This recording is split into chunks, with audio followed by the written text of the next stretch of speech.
Dan iya, ini adalah kalung dari tulang burung moa. I had no doubts what it was. As soon as I saw it, this was a huge bird. I mean, it stood about this high, and then this big neck covered in feathers. Disebut bentuknya mengerikan dan suka memangsa manusia. Sejak gue bahas perang Australia lawan burung emu, waktu itu kan di situ gue sempat jelasin dikit tentang burung moa yang udah punah kan. Dan sejak hari itu selalu ada komen dan DM yang minta buat bahas burung moa lebih detail. Oke. Ya seneng sih gue ternyata banyak yang tertarik sama hewan-hewan yang udah punah. Ya udah kalau gitu langsung kita bahas tentang punahnya burung moa dan penampakan-penampakannya di zaman modern yang cukup bikin heboh di Learning by Googling. Jadi burung moa ini adalah burung terbesar yang pernah hidup di New Zealand, di Selandia Baru. Atau tercatat juga sebagai burung non-terbang terbesar kedua yang pernah ada sepanjang sejarah. Cuma kalah dari burung gajah di Madagaskar. Dan dua yang terbesar ini dua-duanya udah punah ya. Tapi kebayang juga sih kalau belum punah. Orang New Zealand lagi main ke kebun belakang rumahnya, tiba-tiba ketemu sama burung moa. Yang perbandingan tingginya sama manusia kira-kira segini.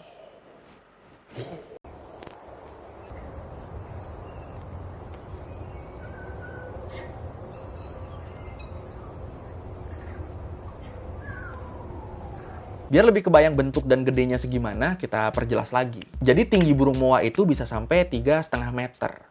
Buat perbandingan, gajah Afrika itu tingginya antara 2 sampai 4 meter. Berarti kan nggak beda jauh ya. Beratnya gimana? Beratnya kira-kira 300 kg. Kalau menurut National Geographic, burung moa ini badannya keker, tinggi besar udah pasti, leher panjang, kaki juga panjang dan besar, tapi kepalanya kecil dan bulunya berwarna coklat kehitaman. Jadi walaupun badannya tinggi besar, tapi bentuk badannya ini memungkinkan burung moa buat bergerak dengan cepat. Nah, yang bikin gue tertarik banget sama burung moa ini adalah karena mereka cukup lama hidup berdampingan dengan manusia. Dengan suku Maori di Selandia Baru. Lo tau kan orang-orang Maori kan yang suka nari haka itu?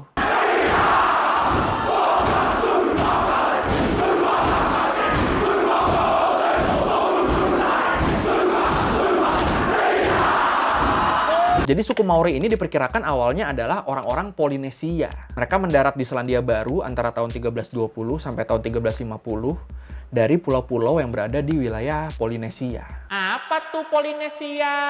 Polinesia itu kumpulan pulau-pulau di Oseania. Mereka tersebar di bagian tengah sama selatan Samudra Pasifik. Pulau-pulaunya yang paling terkenal tuh Hawaii, Pulau Paskah, sampai Selandia Baru, yang baru mereka datengin di tahun 1300-an tadi. Orang-orang Polinesia yang mendarat di Selandia Baru ini akhirnya menetap di sana, mengisolasi diri, ngembangin bahasa, mitologi, sampai kerajinannya sendiri, sampai akhirnya jadi suku Maori, suku asli Selandia Baru. Ketemu sama burung moa dong mereka. Ya iya, diperkirakan mereka hidup berdampingan dengan burung moa selama kurang lebih 200 tahun. Sampai akhirnya burung moa punah di tahun 1500-an. Sayang ya. Punahnya gara-gara apa? Penyebab punahnya diperkirakan ada beberapa faktor. Gue yakin salah satu faktornya pasti lu udah tahu.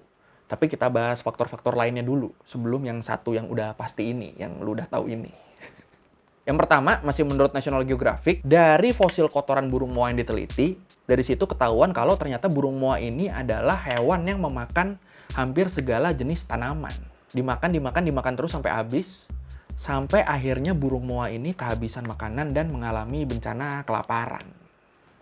Oke. Perkiraan penyebab kepunahan burung moa yang kedua itu adalah elang hes. Apaan tuh? Elang hes ini adalah burung elang yang jadi predator alaminya burung moa. Nah ini yang menarik. Burung moa itu kan tingginya 3,5 meter. Tapi dia punya predator alami yang bentuknya burung elang. Lu kebayang nggak ini burung elang segede apa? Nah, ini adalah ilustrasi burung moa yang lagi dimangsa sama elang hes. Jadi terkesan kecil ya burung moanya ya. Ya karena faktanya emang elang hes ini adalah elang terbesar sepanjang sejarah. Yang bentang sayapnya tuh bisa sampai 3 meter. Dan selain rutin memangsa burung moa, menurut beberapa sumber, elang hes ini juga suka memangsa manusia. Makanya di legenda suku Maori, ada satu legenda tentang burung monster bernama Powakai. Disebut bentuknya mengerikan dan suka memangsa manusia. Dan Powakai itu sebenarnya ya elang hes ini. Ini gue kan sama ayam aja takut ya.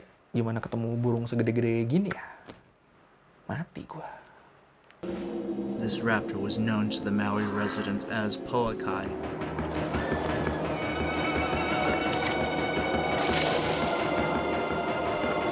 Penyebab kepunahan burung moa yang terakhir ya udah pasti manusia. Jadi suku Maori disebut emang suka melakukan perburuan liar ke burung moa.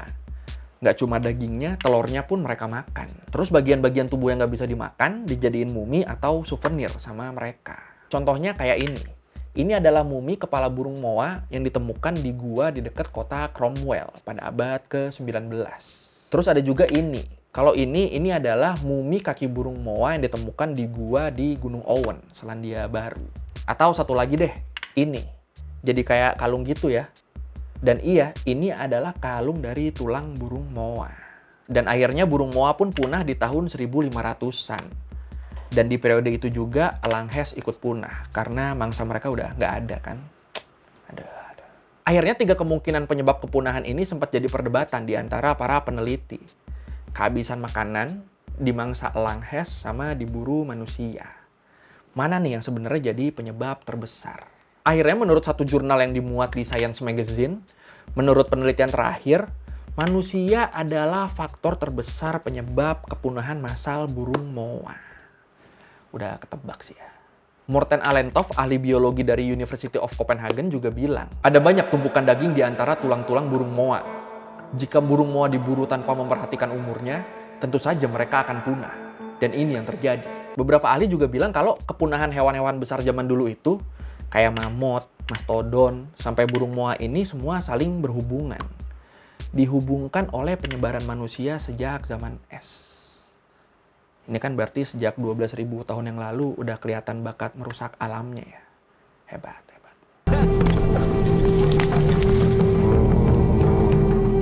Human beings are unique. We are so versatile that we can deal with almost any challenge. What allows us to do this? Well, it's the force of a evolutionary background of adapting to environmental change. Buat menguatkan faktor manusia sebagai penyebab satu-satunya punahnya burung moa, Morten Alentov sampai meneliti sampel DNA dari sisa-sisa moa yang ada. Dan dia berhasil nyimpulin riwayat kehidupan burung moa 4.000 tahun sebelum kepunahannya. Kesimpulannya apa? Kesimpulannya, biasa satwa yang mengalami kepunahan secara alami itu akan mengalami penurunan jumlah populasi secara pelan-pelan. Tapi itu nggak terjadi di burung moa. Menurut penelitiannya, 4.000 tahun sebelum punah tuh populasi burung moa tuh masih konsisten jumlahnya ya segitu. Tapi 200 tahun sejak manusia datang ke Selandia Baru, jumlahnya langsung merosot drastis sampai akhirnya punah. Manusia.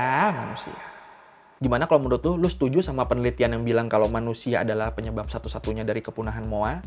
Atau mungkin lu ada teori lain? Silakan komen. These extraordinary birds were still here when humans first arrived. Terus gue mau bahas foto ini. Ini adalah foto burung moa yang paling terkenal. Jadi foto ini diambil oleh Augustus Hamilton, biologis dan direktur dari salah satu museum di New Zealand. Jadi waktu itu di tahun 1899, Augustus Hamilton ini lagi naro patung burung moa di Taman Dunedin. Nah, mumpung lagi ditaruh di luar dan suasananya mendukung, backgroundnya mendukung, Augustus Hamilton akhirnya minta 3 orang temennya buat berpose seolah-olah mereka lagi ngeburu burung moa. 3 temannya dari yang paling kiri itu adalah Peter Buck, Hemi Papakura, dan Tutere Wirepa. Ini mau-mauan ya temannya ya. Gue nggak tahu ini 3 temannya ini dibayar apa enggak. Yang pasti, abis foto ini dicetak di tahun 1906 di pameran internasional Christchurch di New Zealand, foto ini akhirnya jadi terkenal, jadi mendunia. Sampai banyak yang nyangka kalau ini adalah foto asli, foto orang-orang suku Maori yang lagi berburu burung moa. Gila ya. Nah, yang paling seru nih, walaupun udah punah dari tahun 1500, tapi masih terus bermunculan cerita-cerita penampakan burung moa sampai sekarang. Ya, cuma ada 2 cerita sih yang dianggap kredibel dan cukup terkenal. Yang pertama cerita dari Alice Mackenzie, yang ngaku pernah dikejar burung yang bentuknya kayak burung moa di tahun 1876. Kok bisa? Waktu itu umur Alice Mackenzie ini baru 8 tahun. Dia lagi main ke pinggir pantai dan ngeliat ada burung besar yang lagi berjemur dan main pasir di sana. Alice Mackenzie nyangkanya itu adalah burung takahe yang waktu itu emang sempat dianggap punah. Dia deketin burungnya, tau-tau burungnya langsung ngejar dia.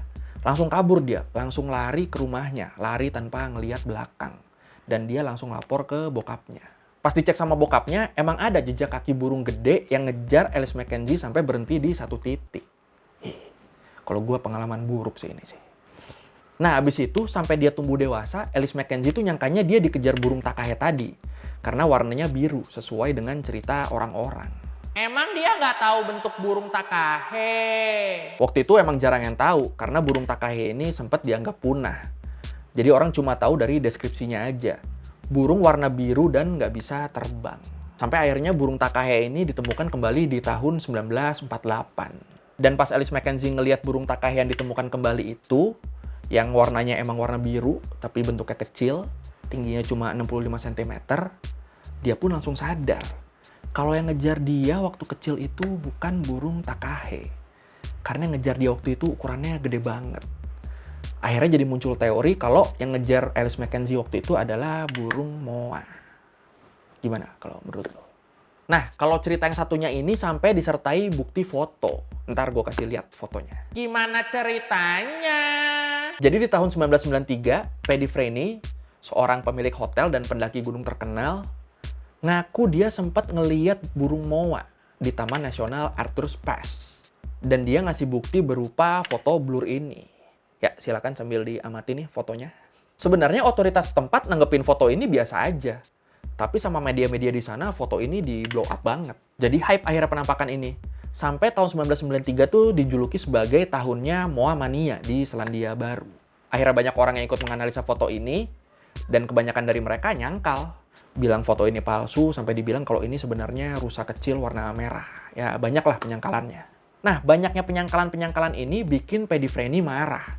Sampai akhirnya dia bikin tim sendiri, bikin ekspedisi sendiri buat nyari keberadaan burung moa. Buat ngebuktiin kalau foto dia ini nggak palsu. Tapi ya sayangnya sampai sekarang ekspedisi ini nggak membuahkan hasil. Gimana kalau menurut lu, apakah ini foto burung moa asli? Atau mungkin lu ada teori lain? Apa mungkin ini rusak yang dibilang tadi atau apa? Silakan komen. I had no doubts what it was. As soon as I saw it, this was a huge bird. I mean, it stood about this high. And then this big neck covered in feathers. Oke, sekian dari My Googling kali ini tentang kepunahan burung moa dan penampakan-penampakannya. Masih gue tunggu ya komen tentang foto tadi ya, apakah ini asli apa enggak. Kalau lo mau revisi, kali gue udah salah, atau lo mau nanya, atau lo mau nambahin yang ada di video, bisa lo tulis di komen, kita diskusi di situ kayak biasa. Sekali lagi thank you udah nonton, jangan lupa like, comment, subscribe. Bye!